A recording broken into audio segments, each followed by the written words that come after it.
Trump کی کھری باتیں، پاکستان مخالف مودی کا بیانیہ منہ کے بل گر گیا۔ دہشت گردی کے خلاف جنگ میں پاکستان کے کردار کا برملا اعتراف۔ پاک بھارت قیادت کو کھانے کی میز پر اکٹھا کرنے کی خواہش کا بھی اظہار۔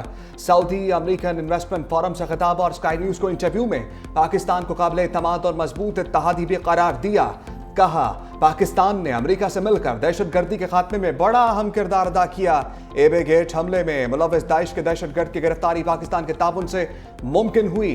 مزید کہا پاکستان اور بھارت میں جنگ ہوتی تو لاکھوں لوگ مارے جاتے۔ دونوں ملکوں سے کہا ہے جھگڑا چھوڑیں، تجارت کریں۔ صدر ٹرمپ کا شام پر عائد اقتصادی پابندیاں ختم کرنے کا اعلان۔ خلیج تعاون کونسل اجلاس کے موقع پر شامی صدر احمد الشرع سے بھی ملاقات۔ کہا امریکہ مشرق وسطی میں امن چاہتا ہے، غزہ میں امن بحال ہونا چاہیے، ایران جوہری ہتھیار نہیں حاصل کر سکتا۔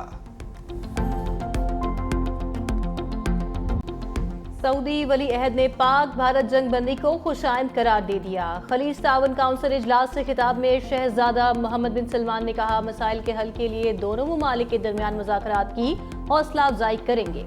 امن کے لیے امریکی صدر کی کوششیں قابل تعریف ہیں، غزہ میں جنگ بندی پر زور دیتے ہیں۔ خلیج تعاون کونسل خطے میں امن چاہتی ہے۔ صدر ٹرمپ کے اعلان پر شام کے شہر حمص اور لتاکیہ میں جشن، شہری سعودی عرب اور شام کے جھنڈے اٹھائے سڑکوں پر نکل آئے، آتش بازی کا مظاہرہ بھی کیا گیا۔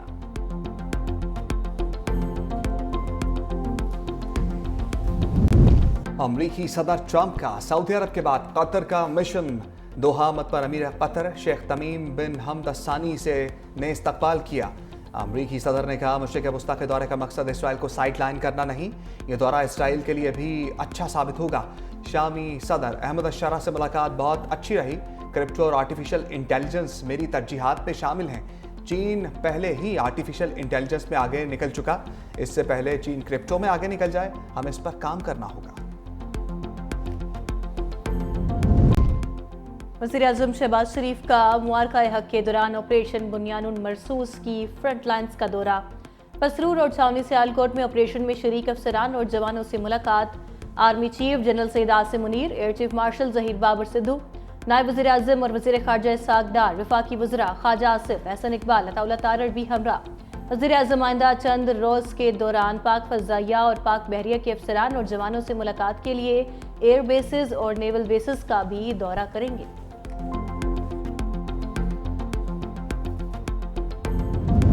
وطن کی حفاظت میں جان کا نذرانہ دینے والوں کو سلام۔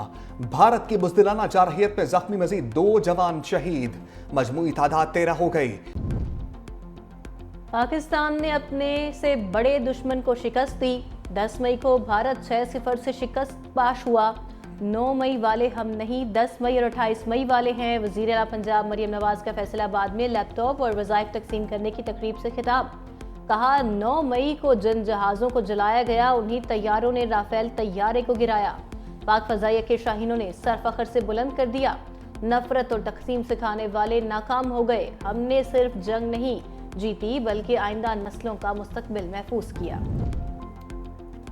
بھارت نے اب جارحیت کی تو پہلے سے زیادہ سخت رد عمل دیں گے۔ خواجہ آصف کی وارننگ، کہا پوری قوم پاک فوج کے ساتھ سیسا پھیلائی دیوار ثابت ہوگی۔ بھارت پر حملے سے قبل سپہ سالار نے نماز فجر کی امامت کروائی۔ ایک رات کے اندر ہم نے ملکی سالمیت کی حفاظت ثابت کی۔ خواجہ آصف کی پاک بھارت کشیدگی میں زخمی ہونے والوں کی عیادت۔ وزیر دفاع کے ہمراہ GOC major general Imran Khan Babar بھی تھے۔ جس طریقے سے پاکستانی شاہینوں نے 1 نہیں 2 نہیں 3 نہیں 4 نہیں 5 نہیں، جس طریقے سے بھارتی جہازوں کو چن چن کے نشانہ بنایا، اس کی دنیا میں کہیں بھی اتنے بڑے ایکشن کی ہمت کی پہلے مثال نہیں ملتی۔ پاکستان جو ٹیررزم کو فیس کر رہا تھا تو اس کا ڈائریکٹلی انڈائریکٹلی بینیفیشری جو ہے وہ ہندوستان بن رہا تھا۔ پاک فضائیہ نے شاہینوں کے غرور کو خاک میں ملا دیا۔ دنیا نے دیکھ لیا پاکستان محفوظ ملک اور محفوظ ہاتھوں میں ہے۔